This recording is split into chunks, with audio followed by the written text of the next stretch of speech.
কয়টা কাজ হলো, একটা কি খুলে গেছে আর একটা কি হচ্ছে পিছনে চলে আসছে, তাই না?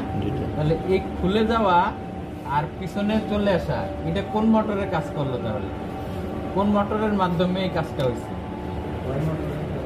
অবশ্যই যে ওয়াই মোটর ছাড়া তো আর আমার কোনো কাজ আছে, কোনো কিছু কাজ করতেছে? আমার তো ওয়াই মোটরই কাজ করতেছে, আমার পি মোটর তো বন্ধ।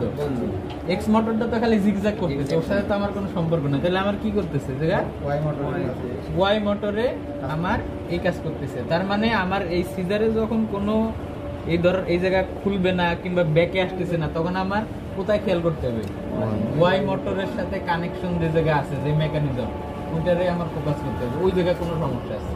তাহলে ওদের আমি ওয়ার্ক ল্যাম্পের মোটর খুলে ফেললে তোমার কাজ হবে, তাই না? এরপরে আমি দেখি আরো কি করে। এরপরে কিন্তু আমার এটা সিজারের কোনো মুভমেন্ট নাই, কিন্তু জায়গায় আছে, আর কোনো কাজ করতেছে না, এখন সুইং হইতেছে, ওর মতো আছে ঘুরে। হ্যাঁ, এবার এই শেষ শেষ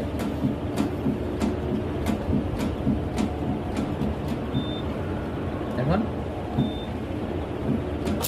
লাস্টে। এরপরে আর কি কাজ করছে? লাস্টে যে কি কাজ করলো?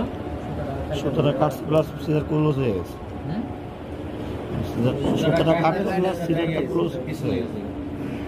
আগে তো ছিল এই সাইডে সিজার, ও কি করছে? সুতাটা ধরে যায় কাটে দিয়ে আবার ব্যাক এসে উপরে উঠে গেছে।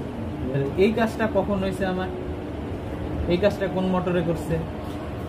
এক্স মোটর হওয়ার পরে তো সিজারটা, এটা তো আমার সুইং শেষ হয়েছে, তাই না? এইভাবে সুইং হয়ে এই জায়গায় এসে এই জায়গায় শেষ হয়েছে, তাই না? ওই মোটরের কাজ শেষ। হ্যাঁ, এরপরে যায় কি করছে? ও সিজারটা যায় সুতারে ধরছে, কাটছে, সরে আসছে, আবার এদিকে পিছনে চলে আসছে। এই যে কাজটা করছে, এটা কিন্তু আমার ওয়ার্ক ল্যাম্পটা যখন উঠবে ওই সময়টা কাজ করছে। তার মানে কি এই কাজটা আমার কি করছে? পি মোটরের কাজ করছে। তা এই সময় যদি কোনো সমস্যা ফেস করেন, তাহলে আমার কি পি মোটরের সমস্যা, বুঝতে পারছেন? এই যে আবার যখন আমি চাপ দিয়ে নিচে আনতেছি, ও আবার পজিশনে আসতেছে, এটা কি এই সময় ওয়াই মোটরের কোনো কাজ করতেছে? এক্স মোটরের কোনো কাজ করতেছে? তার মানে কি এই কাজটা পি মোটরের সাথে রিলেশনশিপ, বুঝতে পারছেন? তখন তাহলে আমার কি সিজারের শুরুতে যে কাজটা করতেছে, ও খুলতেছে, পিছনে চলে আসতেছে, এটা আমার ওয়াই মোটরের কাজ করতেছে, এবং এর মাঝখানে সিজারের কোনো কাজ নাই। এরপরে সেলাই শেষ হওয়ার পরে আমার আবার যে সুতা কাটতেছে, ধরে পিছনে আসতেছে, আবার ব্যাকে আসতেছে, এই কাজটা করতেছে আমার পি মোটরের কাজ। তাহলে আমরা মোটামুটি বুঝে গেলাম যে সিজারের ভিত্তিতে এই কাজটা, আর কোনো কাজ নাই। ঠিক আছে?